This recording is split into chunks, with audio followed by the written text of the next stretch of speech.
to being passionate about monetary reform. So I just thought I'd very briefly share my background. In my life, I've been a high school English teacher. I had a graphic design studio in Tehran, Iran. I had to flee the revolution in Iran and ended up in Hawaii to be safe, where I founded and headed a Montessori school for about 18 years. And when I was totally burnt out with trying to keep a small early childhood center afloat, I did a little bit of, unfortunately, unsuccessful internet entrepreneurship, and then during my time in Hawaii, I helped found West Hawaii Mediation Services and the Mediation Centers of Hawaii, which was a associate of all of the islands' mediation centers. And I have a passionate concern about our democracy, and did so when I retired from education. And at the time, when I headed the school, it was a very small school, so I did everything. I never had a business manager. I kept all the school's accounts. I had a staff of about 30 and about $1 million budget. And one of the things I came to be fascinated with, I mean, I actually like spreadsheets. They tell stories, and I liked presenting information so that it did still tell a story. And at that time I thought, well, maybe the problem with our democracy is that people don't understand the federal financial reports. We don't know how much money's coming in, so it's not clear where the money's going, so we're not making good decisions about that spending. So I actually spent, it wasn't the only thing I was doing, but it was still a very long time, almost 7 years, studying the federal financial reports. I've read every single one of them, and some of you may not realize, but the very first federal financial report was in 1997, so there aren't that many you need to read. And at the time, and I got figured out how, it took me a while to just understand why it was so complex. I got it so it could be printed on 2 sides of a coaster.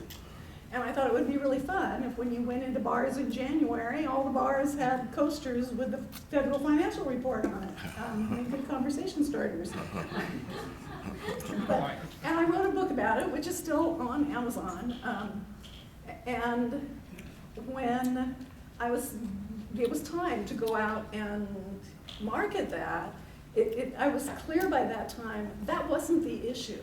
You know, the federal financial report is a symptom, but the problem is the monetary system. So since 2007 to the present, I think I've read every economics, really not every one, they keep popping up, and I've got another one to read. But I've been reading economics books and trying to understand the money system and to make it readily explainable. A couple of years back, in between reading heavy, hard to read economics books, I'm a quilter. So it was a great break to go over and look at this design board and look at colors and then go back to my economic books. And my cousin, who is also a quilter and an editor, was working on the first half of the book, editing it. And I was saying, okay, let's assume I have I was aiming for shorter and simple and clear book on the money system. Where am I going to go market it? Because today, if you have a book, publishers don't market it for you. You have to get out there and market it yourself. And I thought, well, my favorite place to go is a fabric store. You know, I just enjoy that. And the most popular books, I should say first, quilting is a $3 or $4 billion industry in the United States. There are over 20 million people, not all women, but mostly women, who are quilters. There are dozens of huge quilt shows every year that have thousands of people who go to look at all the quilts. On Amazon, the books about quilting that sell the most are sampler books.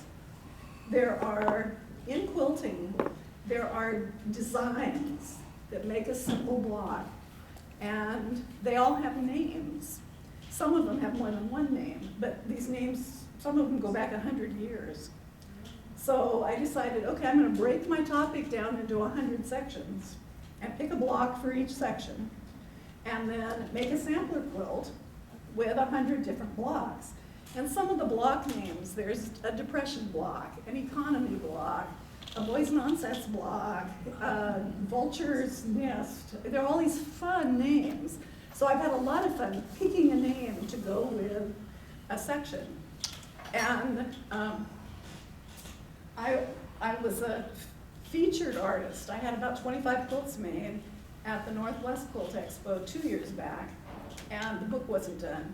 I still had a lot more quilts I wanted to make. And I wanted to have something to go with, to have to sell, and something people could walk away with from that quilt show. So one of the quilts I made is a particular technique that is all hand sewing.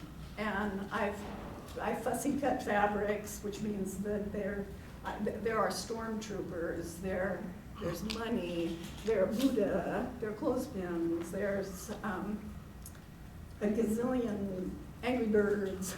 I've got all kinds of things in this quilt. And so I made this little book just about that one single quilt, which did take me about 1,700 hours to make, which is why I hadn't finished the book and finished all of the quilts for it. And I wrote 3 very short little stories I'm going to read you.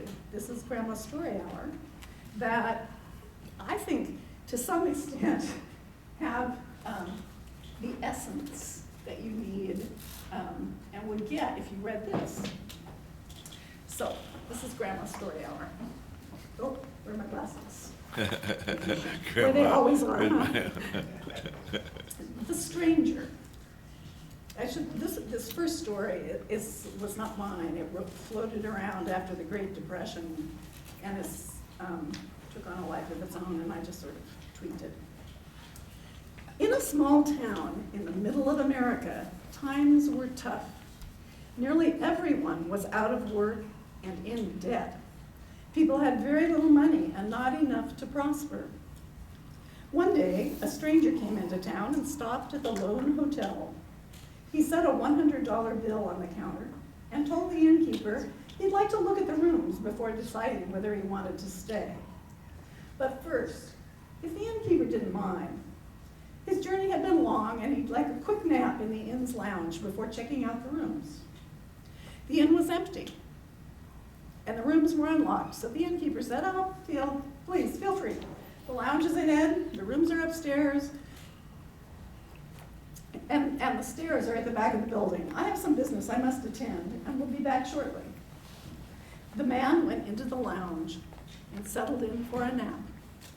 The innkeeper grabbed the $100 bill and ran with it to the restaurant next door to pay his tab. The restaurant owner ran with the $100 to the butcher and paid his overdue balance. The butcher took it and ran to the grocer to pay his bill. The grocer took it and ran to the town produce farmer to restock his shelves. The farmer took it and ran to the quilt shop to buy fabric for a quilt. The quilt store owner took it and ran to buy frame materials from the hardware store. The hardware store owner took $100 to pay the prostitute he'd been seeing on credit. She took the bill and ran to pay off the innkeeper for her use of his rooms. She had just slapped the $100 bill back down on the counter, paying off her debt, when the stranger arrived back at the desk. He said he decided he wouldn't stay. Pulling some matches and a cigar out of his pocket, he lit the $100 bill, and then his cigar, saying with a wink, "It's just a gag gift from a friend." When the stranger left, the town settled back into its stagnant economy. The banker. In a small town in the middle of America, times were tough. Nearly everyone was out of work and in debt. People had very little money and not enough to prosper. One day, a fancy car pulling a glitzy trailer came into town. The car parked on Main Street. A man got out and walked up and down Main Street. He found an empty storefront he liked and signed a lease. He spruced up the building with fresh paint, furnishings from his trailer, and an impressive big safe. A sign was painted on the window, "Bankers Bank. We make loans so the community can prosper." He held an open house to introduce himself and his loan program. Nearly everyone came. The banker banker explained that they could open accounts in his bank. He would keep their money safe for them and guarantee that all their money would be available whenever they needed it. The banker would provide valuable services. He'd store their money safely, transfer it to others on their instructions, and keep an account for them. Then the banker introduced his most important service, a service that could increase economic activity and bring prosperity to all. He would lend them money for a small interest fee. The money that they borrowed would be special money. It would be banker money. This banker money was his promise that it would be as good as ordinary money. It could be used interchangeably, and he would guarantee they could always access the money they kept in their account. As long as they all agreed to honor his banker money for exchanges, it would make them all prosperous. The townspeople decided to use his banker money in addition to their own. The townspeople brought in the little money that they had, opened accounts, and deposited their money. They took away checkbooks or debit cards that let them use their money to buy from others in the community. And most of the people took out loans, thinking with a little extra money, they could make more and pay the banker back the loan. They deposited their borrowed money in the bank too. All the loans were due in a year and a day. The town prospered. There was more money for buying and selling. All the money circulated again and again. There was enough money so all the services or goods people could offer found buyers. Everyone was working and earning to capacity and living comfortably. At the end of the year, the banker called in all the loans and the interest due. The amount of banker money in circulation matched the amount of the banker loans, and the townspeople were able to pay back all of the banker money they had borrowed. But no banker money had been created to pay the interest. The interest had to be paid with the little ordinary money that the townspeople had before the banker arrived. After returning the banker money and paying the interest on their loans, the town had no more money at all. The banker packed up his belongings, his banker money, and the interest money, then he left town. When the banker left with all their money, the town settled back into its stagnant economy. I forgot. When I'm a preschool teacher, I should be sure. Each one of these stories deserves applause. Okay, well, they each have this. This is the illustration that goes with the stranger and the banker, who is right here in the. And then this is the picture for we the people. In a small town in the middle of America, times were tough. Nearly everyone was out of work and in debt. People had no money, and prosperity was just a broken dream. But they had had two lessons in the nature of money, one from a stranger and one from a banker. They called a community meeting to discuss what they had learned. They now knew that the most important characteristic of money was the agreement of the community to use it for their transactions. And they knew that when there was the right amount of money moving around in the economy, they all prospered. They decided if a stranger money could bring a burst of prosperity, and a banker money could bring a prosperity for a year, then if they created their own money, they could prosper indefinitely. So they created town money and called it us money because it brought prosperity for all of us. The townspeople decided that it would take a base of 15,000 money units per person to have a prosperous economy and a healthy life for all. They created enough to distribute that amount to everyone in the community on the first day of the year. And they did. When people received their share, they spent it over the year. Some people got by on their allotment. That's all they spent. But once they spent it, it circulated. Some people invested, produced, sold many goods and services, and acquired great wealth. Some paid for education and training and increased their earning potential. Everyone had enough to meet their basic needs. No one in the community went hungry, and everyone had a roof over their head. Anxiety, stress, ill health, and violence all went down. The community was healthier than it had ever been before. The money circulated, just as the stranger's money and the banker's money had circulated. The 15,000 units that went to one person was used in dozens of exchanges over the year. The total economic activity was many times more than the money they had created. Every individual who had more money come in than the basic allotment of 15,000 units paid a simple 10% tax on that additional income at the end of the year. This was easy to do, as the number of transactions was on average far more than the 15,000 units per person. This 10% tax was enough so that the town could turn around and reissue the basic income to all their citizens the next year. And the cycle repeated. The wheels of commerce were set in perpetual motion. So